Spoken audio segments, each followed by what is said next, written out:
Minha filha me ligou ontem para dizer que comprou uma casa, e eu percebi que nem sabia que ela estava procurando uma. Ela não pediu meu conselho. Ela não pediu um empréstimo. Ela nem sequer me pediu para ir ver o bairro. Ela apenas me contou, no mesmo tom educado e vazio que usa para falar sobre o tempo, que estava se mudando. Ela apenas me contou, no mesmo tom educado e vazio que usa para falar sobre o tempo, que estava se mudando. Foi aí que a ficha caiu. Tenho 63 anos e me tornei um convidado na vida da minha própria família. Um conhecido educado que por acaso compartilha o sobrenome e algumas memórias que estão desaparecendo. Meu nome é Alberto. Se você me visse no supermercado ou sentado em um banco de praça, veria um homem que parece ter feito tudo certo. Trabalhei por 35 anos. Paguei a hipoteca. Nunca gastei o salário com bebida. Nunca levantei a mão para minha esposa. Nunca atrasei uma conta. Na minha cabeça, essa era a definição de um homem bom. E eu achava que, ao fornecer um teto, eu estava fornecendo um lar. E eu achava que, ao estar fisicamente presente, eu estava sendo pai. Eu estava errado. Eu estava perigosamente, silenciosamente errado. Veja bem, os relacionamentos geralmente não terminam com um grito ou um prato quebrado. Não na minha casa. Na minha casa. O amor não morreu em um incêndio. Ele morreu na geladeira. Esfriou tão lentamente que nenhum de nós notou o gelo, até que a porta estivesse congelada e trancada. Passei décadas aperfeiçoando a arte do amor de esforço mínimo. Dei a Luciana, minha esposa, apenas o suficiente de mim para evitar que ela fosse embora, mas nunca o suficiente para faz classe sentir escolhida. Dei aos meus filhos, Vitor e Carla, apenas atenção suficiente para mantê-los alimentados e disciplinados, mas nunca o suficiente para que se sentissem conhecidos. Lembro-me de chegar em casa do trabalho e a primeira coisa que fazia era procurar minha poltrona. Não minha esposa, Nalmos e Fiorros, minha poltrona. Eu queria a TV ligada, as luzes baixas e que o mundo parasse de exigir coisas de mim. Luciana entrava na sala, com um rosto cansado de um dia gerenciando o caos que eu ignorava, e tentava me dizer algo. Talvez fosse sobre a irmã dela, ou um problema que Carla estava tendo na escola, ou apenas um pensamento que ela teve enquanto estendia a roupa.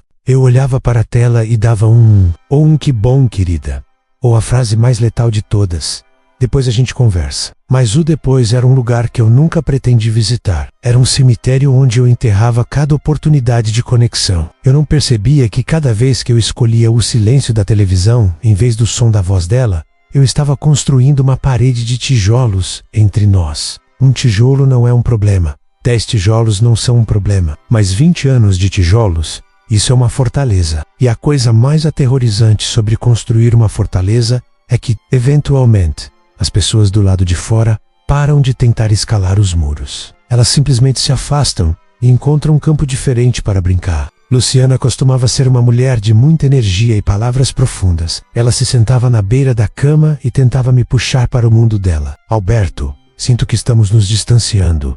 Ela me disse uma vez, talvez 15 anos atrás. Lembro-me de olhar para ela e sentir irritação. Irritação porque eu estava cansado. Irritação porque as contas estavam pagas e o telhado não tinha goteiras. Então, do que havia para reclamar? Eu disse a ela que ela estava sendo dramática. Disse que ela tinha tempo livre demais para pensar. Eu não percebi que aquele era o momento em que o relógio do nosso casamento começou a acelerar. Ela não chorou naquela noite. Ela apenas assentiu, levantou-se e foi à cozinha lavar um copo que já estava limpo. Aquela foi a primeira vez que viu o desligamento. É um olhar específico que uma mulher tem quando percebe que o homem que ela ama é uma porta fechada. Ela não tenta mais derrubá-la, ela apenas para de bater. E para um homem como eu, uma porta fechada é confortável. Eu gostava do silêncio. Achava que o silêncio significava paz. Eu não sabia que era o som do coração dela se transformando em pedra. Meu filho, Vitor, aprendeu a lição cedo. Ele me viu. Ele viu como eu tratava a mãe dele, não com crueldade, mas com uma total falta de curiosidade. Eu nunca perguntei com o que ele estava sonhando. Eu perguntava se as notas dele estavam boas. Eu nunca perguntei o que o assustava. Perguntava se ele tinha verificado o óleo do carro. Transformei nosso relacionamento em uma série de verificações de manutenção. Hoje, Vitor tem 30 anos, e quando ele liga, é como falar com um estranho que faz questão de ser educado. Ele me conta os fatos de sua vida, mas nunca a verdade dela. Ele aprendeu comigo que os homens não compartilham. Eles apenas suportam, e agora, ele me suporta. Olho para o calendário agora, e os dias parecem mais pesados. Tenho 63 anos. A casa está silenciosa. Não o silêncio pacífico que eu queria quando tinha 40, mas um silêncio pesado e com eco, que cheira a poeira e oportunidades perdidas. Luciana ainda está aqui, no sentido físico. Compartilhamos uma cama, compartilhamos refeições, mas ela se foi. Ela se desconectou anos atrás. Ela tem seus próprios amigos, seus próprios hobbies, seu próprio mundo, no qual não sou convidado. Quando tento falar com ela agora que estou aposentado, e o silêncio está começando a gritar, ela me olha com uma espécie de piedade distante. É o olhar que se dá a um fantasma. Dizem que uma casa tem um coração que bate, mas a minha está em linha reta há anos. Lembro-me de um jantar de domingo, cerca de uma década atrás. Luciana tinha passado a tarde inteira na cozinha. O cheiro de frango assado com alecrim preenchia os corredores, aquele tipo de aroma que deveria significar lá. Vitor estava em casa, de férias da faculdade, e Carla ainda morava conosco na época. Era um daqueles raros momentos em que estávamos todos sob o mesmo teto, e no entanto, olhando para trás, percebo que eu não estava realmente lá. Eu estava sentado à cabeceira da mesa, mas minha mente já estava na manhã de segunda-feira. Eu estava pensando em uma planilha, um cliente, um prazo menos coisas que não existem mais, coisas que não me amaram de volta. Luciana estava tentando. Ela sempre tentava. Ela falava sobre um jardim que queria começar no quintal. Ela tinha catálogos abertos, me mostrando fotos de hortênsias e lavandas. Ela olhou para mim, com os olhos brilhando com um sonho pequeno e simples. O que você acha, Alberto? Você acha que a terra é boa perto da cerca? Eu nem levantei os olhos do meu prato. Apenas mastiguei e engole e diz: faça o que quiser, Luciana. Só não me peça para cavar os buracos. Estou cansado. A luz nos olhos dela não apenas diminuiu, ela se apagou. Como uma vela apagada por uma corrente de ar frio, ela não discutiu. Ela apenas fechou o catálogo, guardou-o sob o jogo americano, e começou a retirar os pratos antes mesmo de terminarmos. Eu não vi o estrago na época. UV Pass, pensei. Que bom.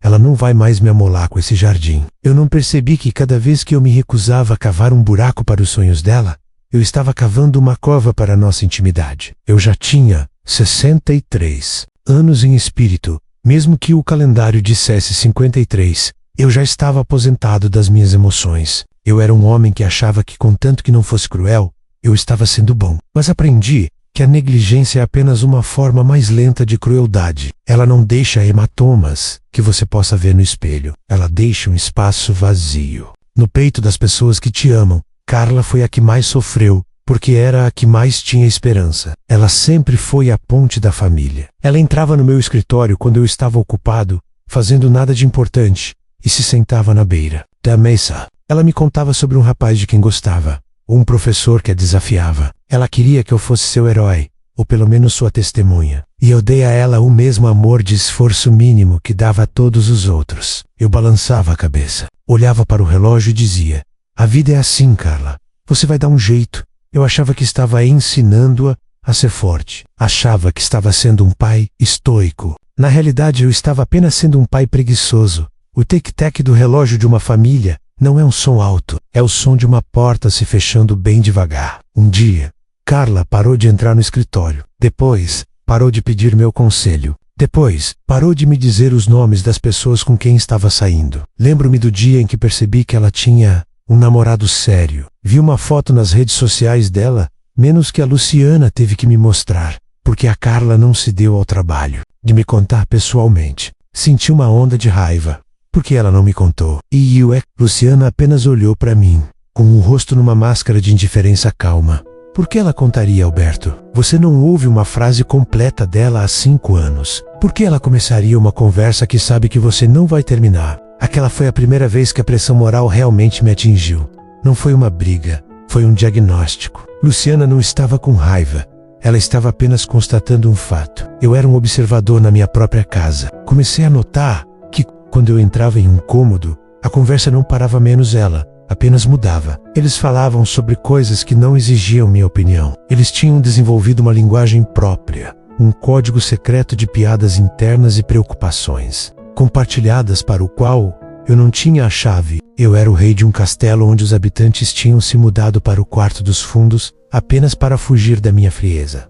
Agora, aos 63, sinto o peso físico desse isolamento. Minhas costas doem mais, minha visão tá embaçando. E o silêncio da casa parece uma pressão física contra os meus tímpanos. Percebo agora que estou na idade em que eventualmente precisarei de ajuda. Não apenas ajuda financeira, menos. Eu tenho minha aposentadoria, menos. Mas ajuda emocional. Vou precisar de alguém para segurar minha mão em um quarto de hospital. Vou precisar de alguém para lembrar das histórias da minha juventude. Mas eu nunca investi nessas memórias. Nunca plantei as sementes. Então por que estou surpreso que o jardim esteja vazio? Vejo Luciana no telefone agora, rindo com suas amigas ou conversando com Carla por uma hora. O rosto dela fica animado, a voz cheia de vida, mas no momento em que ela desliga e olha para mim, a máscara volta. A vida se drena da expressão dela. Ela se torna educada.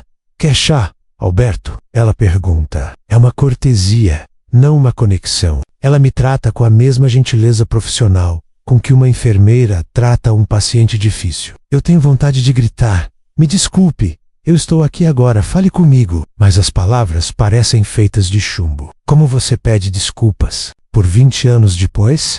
E depois a gente vê como você pede um lugar em uma mesa da qual passou a vida inteira se afastando. Na última terça-feira, completei 63 anos. Não teve festa, nem bolo grande, nem reunião de velhos. Amigos, eu não esperava nada disso, mas esperava que a casa parecesse diferente. Em vez disso, ela parecia exatamente a mesma. Luciana me preparou um café da manhã caprichado, do tipo que se come em um hotel razoável. Ela colocou o prato na mesa. Beijou minha bochecha menos um movimento seco e ensaiado, e disse, Feliz aniversário, Alberto. Depois, pegou o tablet e começou a rolar o grupo de mensagens da aula de cerâmica. Ela não me perguntou o que eu queria fazer. Não perguntou como eu me sentia ao completar mais um ano. Ela simplesmente cumpriu o requisito de ser esposa. Percebi ali que eu havia me tornado uma tarefa na lista de afazeres diários dela.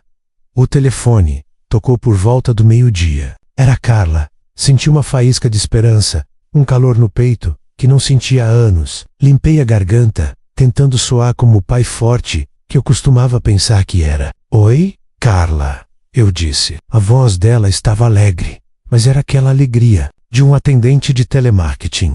Oi, pai, feliz aniversário. Estou ligando rapidinho, entre uma reunião e outra, mas queria garantir que falaria com você. Como está sendo o dia? Abri a boca para dizer que me sentia sozinho, que a casa parecia um túmulo, que queria que ela viesse tomar um café, mas as palavras morreram na minha garganta, porque percebi que não sabia como falar com ela sobre nada que não fosse um fato. Está bom, Carla, sua mãe fez um café da manhã gostoso, eu disse. Houve uma pausa do outro lado, um silêncio minúsculo, de 3 segundos, que pareceu um oceano. Naquele silêncio, eu soube que ela estava esperando que eu perguntasse sobre a casa nova, ou o trabalho, ou qualquer coisa. Mas eu não tinha músculos emocionais para isso. Deixei que atrofiassem por 30 anos. Que bom, pai. Ela finalmente disse. Bom, tenho que correr. Eu e o Vitor estamos planejando um jantar para o aniversário da mãe no mês que vem. Então a gente se fala melhor lá. Tchau. Ela desligou. Ela estava planejando um jantar para a mãe, não para mim, com o irmão. Sem mim. Eu era o sócio silencioso de uma empresa que já tinha seguido em frente com uma nova diretoria. Esse é o relógio de uma vida negligenciada. Você acha que tem a eternidade para consertar as coisas? Acha que seus filhos serão sempre aquelas pessoinhas olhando para você em busca de permissão? Acha que sua esposa será sempre aquela que espera por uma migalha da sua atenção? Mas o tempo é um ladrão que não leva apenas seu cabelo e sua resistência. Ele leva a necessidade. Minha família não precisa mais de mim. Eles aprenderam a resolver seus próprios problemas, celebrar suas próprias vitórias e chorar suas próprias perdas sem a minha participação. Eu forneci o dinheiro, e uma vez que o dinheiro deixou de ser a ponte principal, a ponte desabou. Estou parado de um lado do rio, e eles estão todos do outro, fazendo um piquenique. Saí para caminhar à tarde, só para fugir do silêncio educado da casa. Passei pelo parque onde costumava levar o Vitor para jogar futebol. Lembre-me de um dia específico. Ele devia ter uns 8 anos. Ele tinha marcado um gol, o primeiro dele, e correu na minha direção com os braços abertos, o rosto radiando uma alegria pura e genuína. Ele queria que eu o pegasse no colo. Queria que eu dissesse que eu tinha visto. Lembro-me exatamente do que fiz. Olhei para o meu relógio e disse, bom trabalho, filho. Agora vamos Sua mãe já está com o jantar pronto e não quero me atrasar. Eu não o peguei no colo, nem sequer dei um toque aqui. Priorizei um horário em vez de uma alma. Agora, quando vejo o Vitor, vejo um homem que nunca corre na direção de ninguém. Ele fica de braços cruzados, com suas emoções guardadas em um cofre que eu o ajudei a construir. Vejo meu próprio reflexo na frieza dele, e é a coisa mais dolorosa que já tive que encarar. Percebo agora que não apenas os ignorei e treinei, eu os condicionei na arte de não precisar de mim. Eu era um mestre em estar ocupado, e eles foram alunos excelentes. Aprenderam a lição tão bem que se formaram e saíram da minha vida completamente. Sentei-me em um banco e observei um homem mais jovem, talvez na casa dos 30, lutando com uma criança pequena que tinha deixado cair o sorvete. Oh, homie, frustrado, claro, mas ele se ajoelhou, olhou o menino nos olhos, limpou as lágrimas. Ele estava lá, não apenas parado ali, mas presente. Senti uma onda de inveja tão forte que me deu um nó no estômago. Eu queria voltar no tempo. Queria ser aquele homem frustrado. Queria os problemas de uma família barulhenta, bagunçada e exigente de volta. Porque a alternativa menos esse isolamento, limpo, silencioso e respeitoso, é uma morte lenta. Quando cheguei em casa, Luciana estava na cozinha. Ela cantarolava uma música que eu não conhecia. Parecha feliz, Romente feliz. E isso me atingiu como um soco. Ela estava feliz porque, finalmente, tinha desistido de esperar algo de mim. Ela parou de sofrer, porque parou de querer. Eu não sou mais uma fonte de dor para ela, porque não sou mais fonte de nada. Sou apenas o homem que vive no quarto principal. Caminhei por trás dela, com a intenção de colocar minhas mãos em seus ombros, para tentar mais uma vez diminuir a distância. Mas ao me aproximar, vi que ela se encolheu. Apenas um movimento minúsculo e involuntário do ombro. Um reflexo. Ela não estava esperando afeto. Estava esperando uma intrusão. Eu parei, dei meia volta e fui para minha poltrona. A poltrona que passei a vida escolhendo em vez dela. Ela parecia dura e fria, como um trono feito de gelo.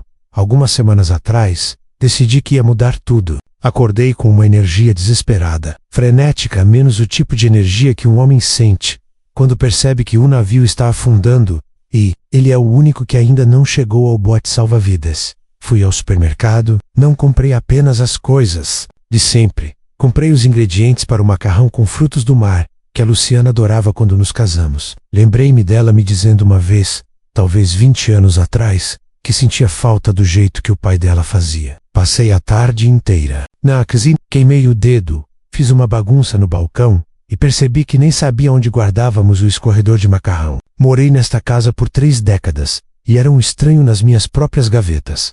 Arrumei a mesa. Até encontrei uma vela no fundo de um armário. Eu estava convencido de que aquele era o momento. Achei que uma única noite de esforço pudesse, de alguma forma, funcionar como uma chave mestra, abrindo os 20 anos de silêncio, nos quais eu nos tranquei. Esperei que ela voltasse da aula de cerâmica. Quando a porta abriu, senti meu coração disparar. Fiquei parado ali, usando um avental pequeno demais, segurando uma taça de vinho que eu tinha servido para ela. Surpresa, eu disse. Vassu faina, como papel velho. Luciana parou na entrada. Ela não sorriu, não pareceu emocionada. Ela parecia confusa e depois pareceu cansada. Alberto, o que é tudo isso? Perguntou ela, pousando a bolsa. Eu a levei até a mesa, falando rápido demais sobre o macarrão e a receita. Eu estava tentando interpretar o papel de marido de um jeito que não fazia há anos. Ela se sentou e por um momento, apenas um segundo fugaz e belo, vi um lampejo da antiga Luciana. Ela deu uma garfada e sorriu. Está bom, Alberto. Está realmente muito bom. Meu coração se encheu de esperança. Pensei, é agora. Vamos conversar. Vamos consertar. Isso. Comecei a contar uma lembrança que tive de nós na praia, quando as crianças eram pequenas. Eu estava rindo, me inclinando, tentando encontrar o olhar dela. Senti que estávamos finalmente à beira de uma conversa real. Uma ponte sendo construída sobre o abismo. Mas então, o celular dela vibrou. Ela olhou para o aparelho e sua expressão voltou imediatamente para aquela máscara educada e distante. É a Carla, disse ela, com os polegares já voando pela tela. Ela está com problemas com o empreiteiro da casa nova. Disse a ela que passaria lá hoje à noite para ajudá-la a olhar as plantas. O ar pareceu sumir da sala. Hoje à noite? Perguntei. Mas eu fiz o jantar. Achei que pudéssemos ficar aqui, conversar. Talvez ouvir uma música. Luciana levantou os olhos do celular e pela primeira vez em anos, ela não olhou através de mim. Ela olhou para mim. Não havia raiva em seus olhos. Apenas uma clareza profunda e devastadora. Alberto, disse ela suavemente.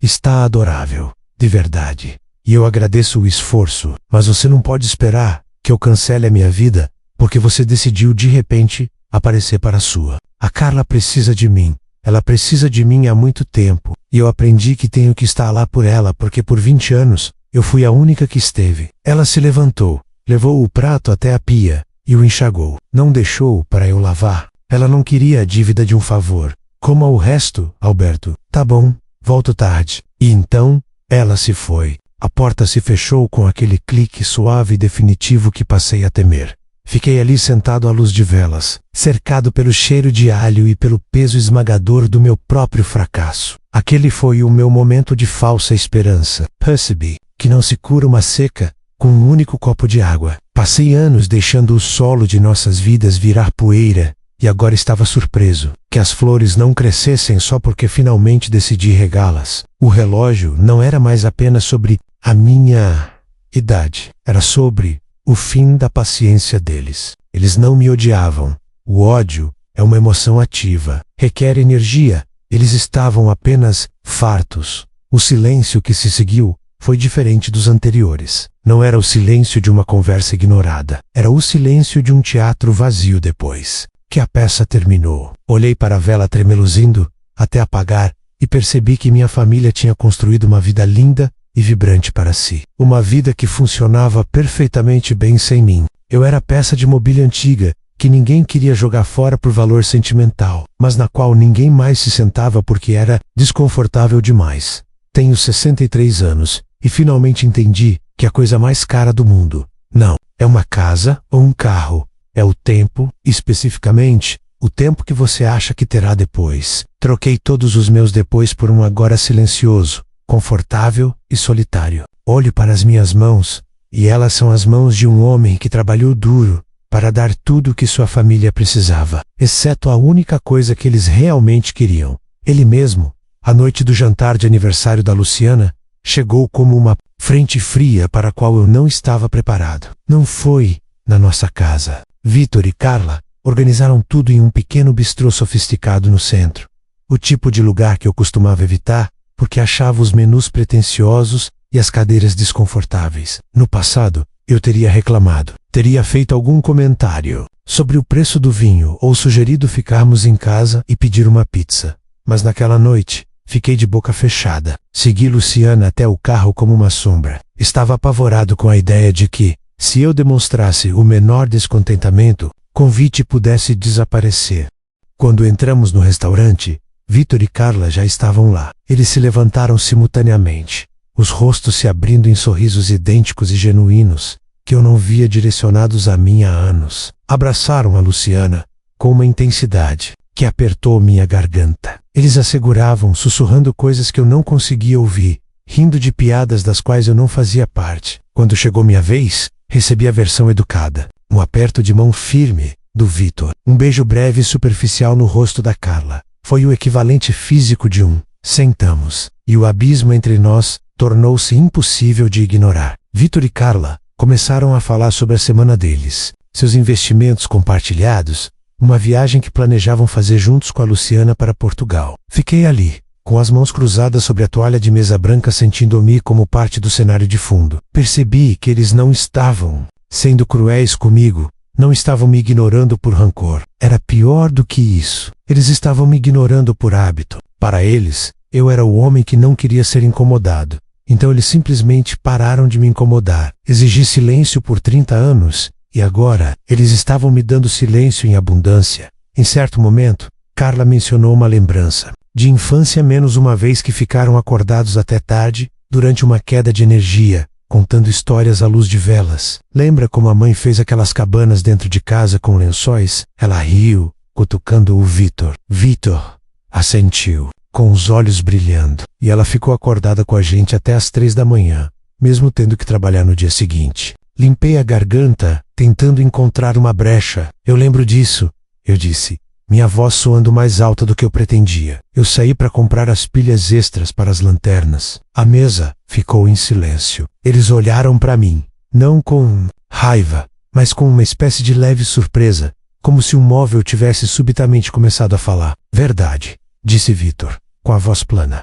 As pilhas. Obrigado, pai. E então, sem perder o ritmo, voltaram a conversar entre si. Eu tinha contribuído com um fato, mas eles estavam compartilhando um sentimento. Eu tinha fornecido o equipamento, mas a Luciana tinha fornecido a alma. Percebi naquele momento que passei a vida achando que comprar pilhas era a mesma coisa que ser pai. Achei que, ao resolver a escuridão, eu tinha feito a minha parte. Não percebi que as crianças não se importavam com as lanternas. Elas se importavam com a pessoa que as segurava. A refeição prosseguiu, e senti o relógio inexorável da minha vida batendo cada vez mais alto. Cada vez que eles riam, cada vez que estendiam a mão sobre a mesa para tocar a mão da Luciana, sentia um ano da minha vida escorregar. Tenho 63 anos, mas naquele restaurante me senti com 80.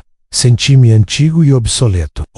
Para a Luciana e, pela primeira vez, vi através dos olhos deles. Ela não era apenas a esposa ou a mãe, ela era a âncora deles. Ela era quem tinha ouvido quando eu estava vendo TV. Ela era quem os tinha confortado quando eu estava ocupado. Ela tinha conquistado aquele lugar à mesa. Eu estava apenas ocupando espaço. Quando a conta chegou, peguei minha carteira. Era meu último movimento, minha jogada final. Eu queria pagar a refeição. Queria usar meu dinheiro para provar que ainda era o provedor. Ainda era o chefe da família. Eu pago, eu disse, puxando meu cartão. Mas Victor gentilmente colocou a mão sobre a minha. Já está resolvido, pai, disse ele. Eu e a Carla dividimos. Queríamos fazer isso pela mãe. Recuei a mão, sentindo uma pontada de rejeição mais afiada do que qualquer discussão. Eles nem precisavam mais do meu dinheiro. Minha última utilidade tinha acabado. All hey para os 3 menos aquela unidade completa e autossustentável. E via a perda irreversível. Eu não era o patriarca. Eu era o excedente. Eu era a pessoa que eles convidaram, porque seria estranho não convidar. Não porque me queriam ali. No caminho de volta, o silêncio no carro estava pesado. Luciana cantarolava aquela mesma música de novo, olhando pela janela para as luzes da cidade. Eu tive vontade de encostar o carro. Tive vontade de gritar. Olhem para mim. Sou seu marido. Estou bem aqui. Mas eu sabia o que ela diria. Ela me olharia com aquela piedade calma e devastadora e diria: você sempre esteve bem aqui, Alberto, mas você nunca esteve presente. E ela teria razão. Passei 30 anos sendo uma presença física e um fantasma emocional. Agora, os papéis, eu era quem implorava para ser notado. Mas a casa já estava vazia. Algumas ideias. A pia da cozinha começou a vazar. Em qualquer outra casa, isso seria um pequeno inconveniente. Um conserto simples, mas na minha casa, tornou-se um monumento à minha obsolescência. Por 30 anos, fui eu quem cuidou da casa. Eu não era um faz-tudo, mas era o guardião. Nada acontecia sem a minha aprovação, o meu depois, ou a minha relutante ligação para o encanador. Fui até a garagem procurar minha velha caixa de ferramentas. Estava enterrada sob uma pilha de suprimentos de jardinagem da Luciana. Sacos de terra, vasos vazios, as mesmas coisas que eu disse a ela que não ajudaria a carregar. A caixa estava coberta por uma espessa camada de poeira, as dobradiças de metal, enferrujadas. Parecia um artefato de uma civilização perdida. Eu a trouxe para dentro, com meus joelhos estalando a cada passo. Passei 1 hora tentando soltar um único parafuso, com a respiração curta e ofegante. Eu queria mostrar a eles, Query Zero, homem que conserta as coisas novamente. Queria que Luciano olhasse para mim e visse um provedor,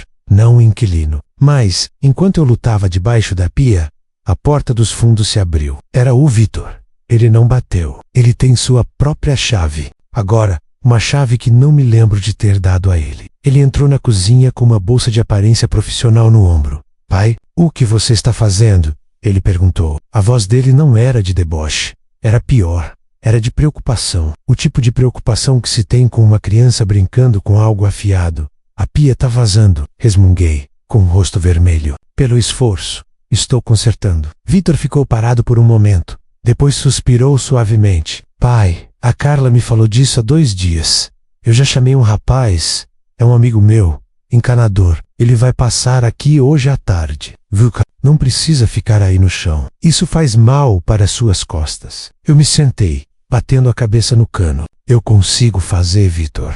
Eu sempre fiz. Victor se abaixou e gentilmente tirou a chave inglesa da minha mão. O aporto dele era firme, jovem e sem esforço. Você não faz isso há anos, pai. Nós simplesmente paramos de pedir. E-mails. Fácil assim. Ninguém precisa esperar por um depois que nunca chega. Ele me ajudou a levantar e por um segundo tive que me apoiar nele. Meu filho, o menino que eu não quis pegar no colo no campo de futebol, era agora quem sustentava. Oh, meu peso. Ele não me olhou com orgulho, olhou para mim com uma paciência cansada.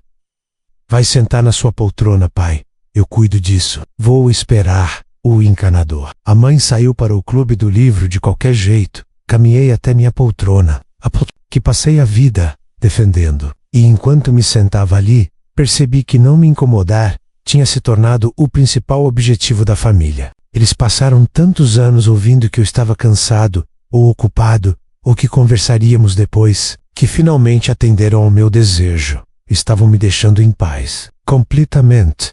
Absolutamente sozinho. Eu tinha vencido a guerra pela minha própria paz, e o prêmio era uma vida onde eu não tinha mais importância. Observei Victor se movimentar pela cozinha. Ele sabia onde tudo estava. Sabia em qual gaveta ficavam os panos velhos. Sabia onde ficava o registro de água. Ele era o homem da casa agora. E já era há muito tempo. Eu era apenas o fantasma que pagava os impostos. Olhei para a poeira nos meus dedos vinda da caixa de ferramentas e percebi que meu legado não era uma família forte ou um lar feliz. Meu legado era um conjunto de ferramentas enferrujadas e uma filha que comprou uma casa sem me contar. O relógio inexorável.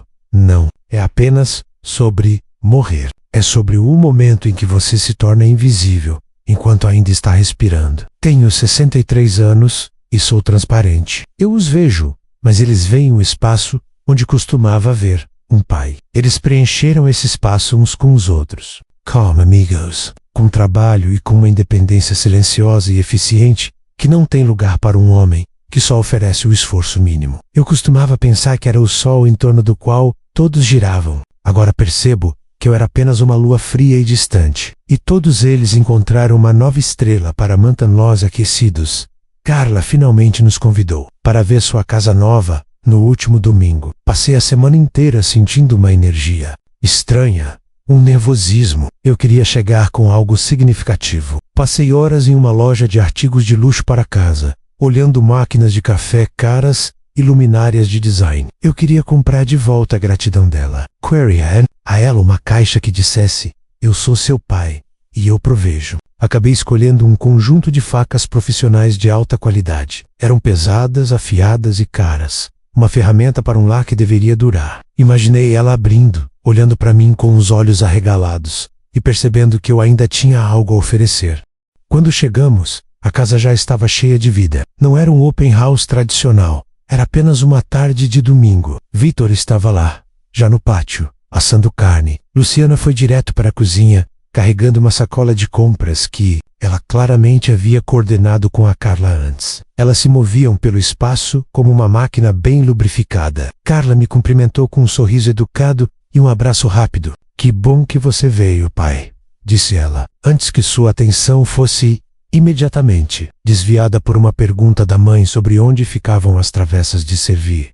Fiquei parado no meio da sala dela, segurando a pesada caixa de presente. Casa era linda, era moderna, aconchegante e cheirava a tinta nova e velas caras. Mas ao olhar em volta, percebi algo que fez o chão parecer inclinar sob meus pés. Cada móvel, cada quadro na parede, cada tapete no chão havia sido escolhido sem uma única palavra de opinião minha. Vi uma estante que o Victor deve ter ajudado a montar. Vi cortinas que combinavam com as da nossa sala, menos um sinal claro de que Luciana havia passado horas ali, ajudando a medir e escolher tecidos. Eles haviam construído todo aquele santuário, aquele novo capítulo da vida dela. E eu nem sabia a cor da porta da frente. Finalmente encontrei um momento para entregar a caixa a ela. Aqui, Carla, algo para a cozinha nova. Ela abriu rapidamente, com a mente claramente voltada para a lista de convidados e a comida.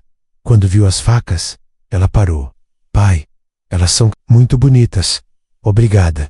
Mas não houve deslumbramento. Não houve a percepção da minha importância. Ela olhou para as facas Depois olhou para mim e vi um lampejo de algo nos olhos dela que só posso descrever como confusão. O Vitor me deu um conjunto completo de aniversário no mês passado, disse ela suavemente, tentando ser gentil. Mas essas são ótimas. Reservas são sempre úteis. Reservas, eu era um reserva. Eu era o plano B para uma vida que já estava funcionando perfeitamente. Observei-a colocar a caixa em uma mesa lateral, onde ficou fechada pelo resto da noite. Sentei-me no sofá novo dela, menos um sofá que eu não ajudei a escolher, e observei minha família existir. Vi Vitor e Carla brincando sobre um vizinho que ambos conheciam. Vi Luciana mostrar a Carla como consertar um fio solto em uma almofada. Eu estava fisicamente na sala, mas espiritualmente estava a quilômetros de distância. Eu era como um convidado que ficou tempo demais em uma festa onde não sabia o nome de ninguém. Relógio inexorável daquela noite era o som do meu próprio coração nos meus ouvidos.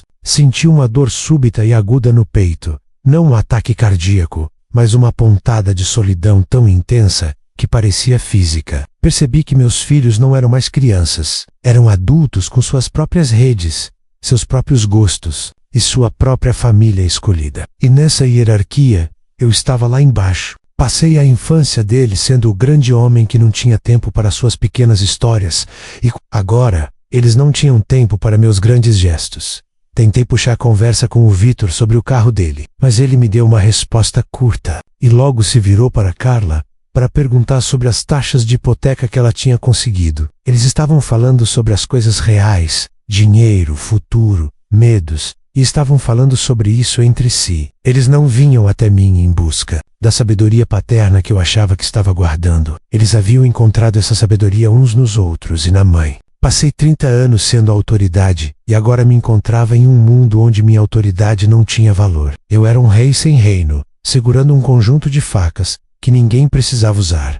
Quando fomos embora, Carla agradeceu novamente. Porta Mosero. Ela ficou na porta, acenando enquanto caminhávamos para o carro. Ao sair da garagem, olhei pelo retrovisor e vi as luzes da casa dela brilhando calorosamente. Parecia um lugar de pertencimento. Parecia um lar. E enquanto dirigia de volta para minha própria casa silenciosa e fria, com Luciana sentada em silêncio ao meu lado, percebi que trabalhei a vida inteira para garantir um futuro para meus filhos, apenas para descobrir que nesse futuro não havia lugar para mim. Eu construí um mundo para eles e depois, acidentalmente, me tranquei do lado de fora.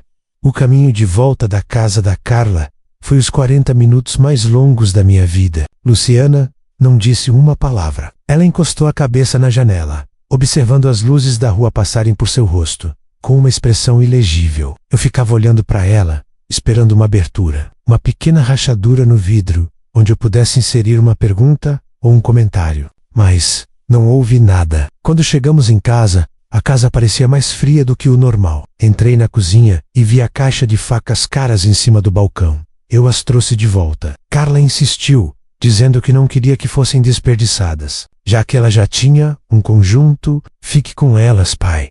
Ela disse com aquele sorriso devastadoramente educado. Talvez você e a mãe possam usá-las para algo especial. Fiquei olhando para aquela caixa e senti uma onda de náusea. Aquelas facas eram uma manifestação física do meu fracasso. Eram afiadas, polidas e inúteis, exatamente como a persona que mantive por 30 anos. Percebi então que eu estava esperando por uma crise. Estava esperando que alguém ficasse doente, ou que a casa inundasse, ou que um desastre financeiro acontecesse. Porque em uma crise eu sabia como funcionar. Em uma crise as pessoas precisam do provedor. Mas a vida não é uma série de crises, é uma série de tardes de terça-feira e jantares de domingo. E eu perdi todos eles. Estive me preparando para uma guerra que nunca veio, enquanto perdia a paz todos os dias.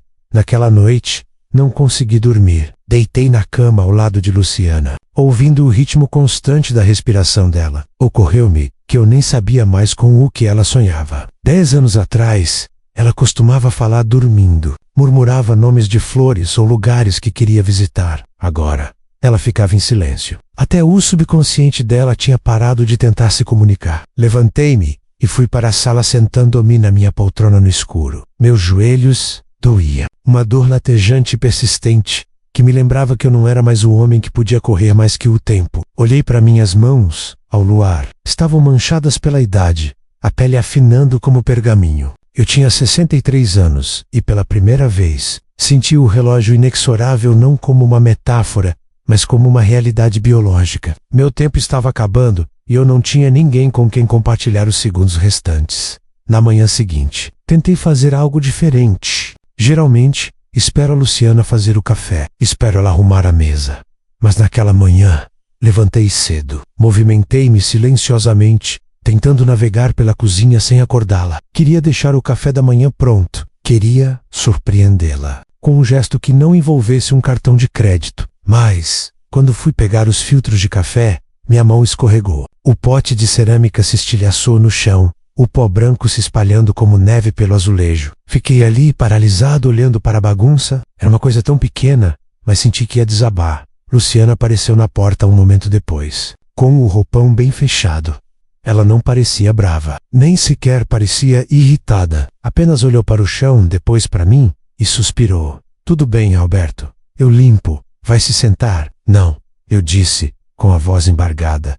Eu limpo. Eu estava tentando fazer o café da manhã. Ela se aproximou, pegou a vassoura no canto e gentilmente me empurrou para o lado. Está tudo bem. Eu tenho um sistema. Você só vai ficar no caminho. Você só vai ficar no caminho. Essas 6 palavras ecoaram na minha cabeça pelo resto do dia. Eu era uma obstrução no fluxo de uma vida que ela tinha aperfeiçoado. Sem mim, observei-a varrer o café, com movimentos eficientes e graciosos. Ela não precisava da minha ajuda com a bagunça. Assim como não precisava da minha ajuda com suas emoções, seus planos ou seu futuro. Percebi que meu esforço mínimo tinha criado uma distância máxima. Passei anos dizendo a ela que estava ocupado, e agora ela garantia que eu não tivesse nada para fazer. Mais tarde, naquela tarde, vi-a arrumando uma pequena mala. Meu coração saltou. Você vai a algum lugar? Perguntei, tentando esconder o pânico na voz. Eu te falei semana passada, Alberto, disse ela, sem levantar os olhos da dobra das roupas. Vou para o litoral com as meninas da aula de cerâmica. Esportiar. Dias. Tem um workshop que vamos participar. Busquei na memória, mas não havia nada. Eu não tinha ouvido. Ou talvez tivesse dado enquanto olhava as notícias, e apaguei a informação do cérebro, no momento em que foi dita. Certo. Workshop. Fiquei parado na porta, sentindo-me como uma criança vendo a mãe se arrumar para o trabalho. Quer que eu te leve até a estação? Não precisa, disse ela. O Vitor vem me buscar. Ele vai passar por lá para uma reunião de qualquer jeito. Vamos almoçar antes de ele me deixar. Vitor, sempre o Vitor. Ou a Carla. Eram eles que conheciam a agenda dela, seus interesses, suas amigas. Eu era a pessoa com quem ela morava, mas eles eram as pessoas para quem ela vivia. Enquanto fechava o zíper da mala, ela finalmente olhou para mim. A geladeira está cheia. Tem sobra de macarrão e comprei pão. Você fica bem por uns dias, certo? Vou ficar bem, eu disse. Era mentira que eu vinha contando há 30 anos. Eu não estava bem. Estava faminto por uma conexão que passei a vida inteira repelindo. Enquanto o carro do Vitor entrava na garagem e eu os via partir, rindo e conversando através do para-brisa, percebi que a perda irreversível visível não era uma morte ou um divórcio. Era ser deixado para trás em uma casa silenciosa, perfeitamente provida, perfeitamente confortável e perfeitamente desnecessária. Sentei-me na minha poltrona e percebi que pelos próximos 3 dias ninguém pronunciaria meu nome, ninguém me perguntaria como eu me sentia, e a pior parte era que eu tinha conquistado cada segundo daquele silêncio. Na primeira noite em que Luciana esteve fora, fiz algo que não fazia há anos. Entrei no quarto de artesanato dela e costumava evitar aquela parte da casa. Chamava de o espaço dela, como uma forma de desculpar minha falta de interesse no que ela fazia ali. Para mim, era apenas um cômodo cheio de argila, rodas de oleiro e poeira. Mas, parado ali no centro agora, no silêncio absoluto de uma casa vazia, percebi que era um museu da resiliência dela. Havia fileiras de tigelas e vasos, alguns lindos e polidos, outros irregulares e experimentais. Peguei uma pequena xícara de esmalte azul e a girei em minhas mãos. Era pesada e sólida. Percebi que eu nem sabia quando ela tinha começado esse hobby. Não sabia o nome do professor dela, ou qual daquelas peças era sua favorita. Passei uma década vivendo a 6 metros da paixão dela, e era tão ignorante sobre isso quanto um estranho na rua. Sentei-me no banquinho dela e senti uma onda de vergonha tão densa que era difícil respirar. Lembrei-me de uma noite de terça-feira, talvez 3 anos atrás. Ela tinha entrado na sala, com as mãos ainda manchadas de argila cinza e os olhos brilhando de entusiasmo. Alberto, eu finalmente consegui dominar a técnica de centralização hoje. Parece que o barro finalmente está me ouvindo. Eu nem tinha tirado os olhos do jornal. Apenas dei um que bom, Luciana. Cuidado, para não sujar o tapete. E eu, pegado o triunfo dela e o transformado em uma tarefa doméstica, tinha tratado a alma dela como um inconveniente. E agora, ela estava no litoral, provavelmente rindo com vinho ao lado de mulheres que realmente sabiam os nomes de suas ferramentas. Enquanto eu me sentava em seu banquinho como um invasor, o relógio tic-taqueando na minha cabeça era ensurdecedor. Olhei para o telefone na bancada. Tive vontade de ligar para ela. Queria dizer que estava segurando sua xícara azul e que finalmente a estava vendo. Mas eu sabia que se ligasse, a conversa seria estranha. Ela seria educada. Purgatory SA. Eu comi. Diria para eu ter uma boa noite. E a distância entre o meu me desculpe e o está tudo bem dela seria larga demais para atravessar. Percebi que um pedido de desculpas depois de 30 anos não é uma ponte, é uma confissão de uma dívida que nunca poderei pagar. VK não pode devolver os anos que alguém passou esperando que você anotasse. Não pode destocar o sino de 1000 frases ignoradas. Voltei para a sala e peguei meu próprio celular. Decidi mandar uma mensagem para o Vitor. Eu não tinha um motivo, o que tornava tudo mais difícil. Digitei: Oi, filho. Só queria saber como foi a viagem. Espero que a reunião corra bem. Fiquei sentado ali encarando a tela, observando as bolinhas de digitação que nunca apareceram. Ele não respondeu por 4 horas. Quando finalmente respondeu, foi uma frase curta e funcional. A viagem foi boa. A reunião atrasou. A mãe já se acomodou. A gente se fala depois. A gente se fala depois. Minha própria arma estava sendo usada contra mim.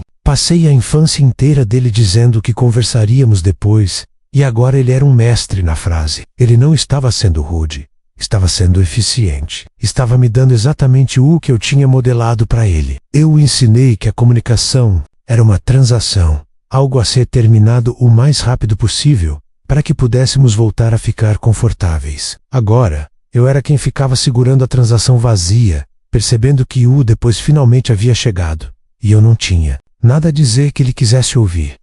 Caminhei pela casa, cômodo por cômodo, procurando alguma evidência do meu impacto. Olhei para as paredes. Luciana tinha escolhido a tinta. Olhei para o jardim.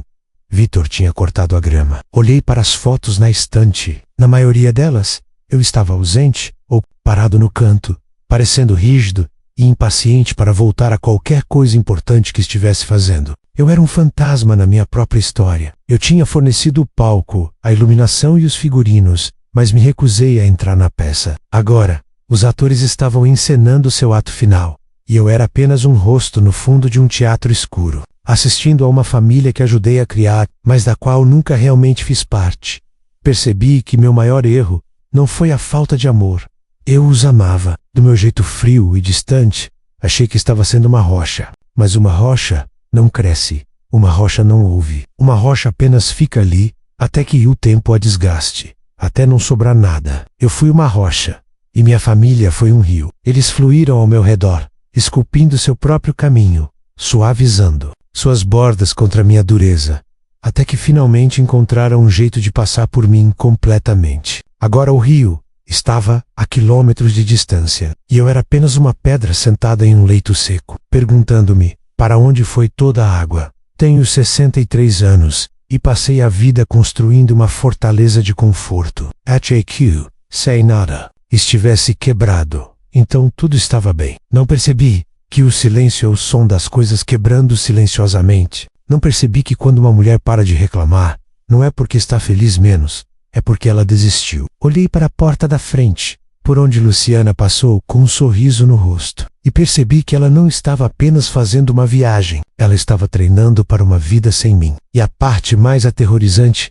era que ela já era muito boa nisso. Luciana voltou para casa na quarta-feira à noite. Ouvi o carro do Vitor na garagem, o som do porta-malas batendo e depois as vozes deles, leves, descontraídas e cheias de segredos compartilhados. Fiquei na minha poltrona por um momento, com o coração batendo forte contra as costelas. Passei os últimos 3 dias ensaiando um discurso. Queria falar sobre a xícara azul. Queria dizer que olhei as fotos na estante e percebi que era um estranho na minha própria história. Queria pedir uma segunda chance, não para ser o provedor, mas para ser o companheiro. Mas quando a porta se abriu e ela entrou, as palavras viraram cinzas na minha boca. Ela estava radiante. O ar do mar tinha dado cor ao seu rosto, e ela trazia uma pequena caixa de chocolates artesanais. Parecia uma mulher que finalmente se lembrou de quem era quando ninguém a estava vigiando. Voltei, Alberto, disse ela com a voz alegre e gentil. Ela não me procurou. Foi direto para a cozinha preparar um chá. Eu a segui, ficando parado na porta de um jeito sem jeito. Estendi a xícara azul que tinha pegado no quarto de artesanato. Eu estava olhando isso. Comecei, com a voz trêmula. É linda, Luciana. Não sabia que você tinha ficado tão boa no esmalte. A cor parece o oceano. Ela parou, com a mão na torneira, e olhou para a xícara. Depois olhou para mim. Não havia alegria em sua expressão. Havia apenas um reconhecimento silencioso e cansado. Eu faço essas há 5 anos, Alberto, disse ela suavemente. Essa aí é na verdade uma peça com defeito. O fundo está rachado. Eu aguardo lá atrás porque não tive coragem de jogar fora. O silêncio que se seguiu foi o mais pesado de todos. Percebi então que até o meu esforço de demonstrar interesse estava 5 anos atrasado. Eu estava elogiando o fantasma de um esforço que ela já tinha superado. Tentei insistir. Luciana, eu estive pensando sobre nós, sobre como eu estive ausente. Eu quero mudar. Quero ir para o litoral com você na próxima vez. Quero ver o workshop. Ela fechou a torneira e secou as mãos, com movimentos lentos e deliberados. Caminhou até mim e gentilmente tirou a xícara da minha mão. Alberto, disse ela, e pela primeira vez vi a perda irreversível em seus olhos. Faz que você tenha notado a xícara, de verdade. Mas eu não fui para o litoral para encontrar um caminho de volta para você. Eu fui para o litoral porque finalmente encontrei um jeito de ficar bem sem você. Ela não estava indo embora. Não estava pedindo o divórcio. Era pior. Ela estava ficando, mas não estava mais esperando. O relógio inexorável finalmente tinha batido 00:30, e a versão da nossa vida onde eu era o centro do mundo dela simplesmente expirou. Ela beijou meu rosto menos aquele mesmo movimento seco e ensaiado, e subiu para desfazer as malas. Fiquei parado na cozinha, cercado pelos eletrodomésticos caros que comprei para provar meu valor, e percebi que eu era completa e absolutamente desnecessário. Minha família sobreviveu à minha negligência, construindo um mundo onde eu não existia, e agora que eu finalmente queria entrar nesse mundo, não havia chave que pudesse abrir a porta. Agora tenho 63 anos. Meu filho me liga uma vez por semana para falar sobre o tempo e o mercado financeiro. Minha filha me manda fotos da casa dela, mas nunca pede minha ajuda com o jardim. Luciana vive no quarto ao lado do meu, cantarolando músicas que não conheço e planejando viagens para as quais não sou convidado. Tenho tudo o que um homem supostamente deveria querer: uma aposentadoria, uma casa, uma família saudável, mas não tenho nada do que realmente importa. Sou um provedor que não proveu nada além de silêncio. Sou um pai que deu instruções, mas nunca deu o coração. E sou um marido que confundiu um teto com um relacionamento. Se você está ouvindo isso, está sentado na sua poltrona agora, sentindo-se confortável porque nada está quebrado. Por favor, olhe em volta. Olhe para as mãos da sua esposa. Você sabe o que elas têm criado? Olhe para os olhos dos seus filhos. Você sabe com o que eles estão sonhando? Não espere uma crise aparecer. Não espere pelo depois que nunca chega. Porque as pessoas não vão embora gritando. Elas vão embora silenciosamente, uma frase ignorada por vez. Até que um dia você percebe que está sentado em uma fortaleza linda e cara, e você é o único que sobrou lá dentro. Tenho 63 anos, e aprendi que a verdade mais dolorosa não é ser odiado, é ser irrelevante.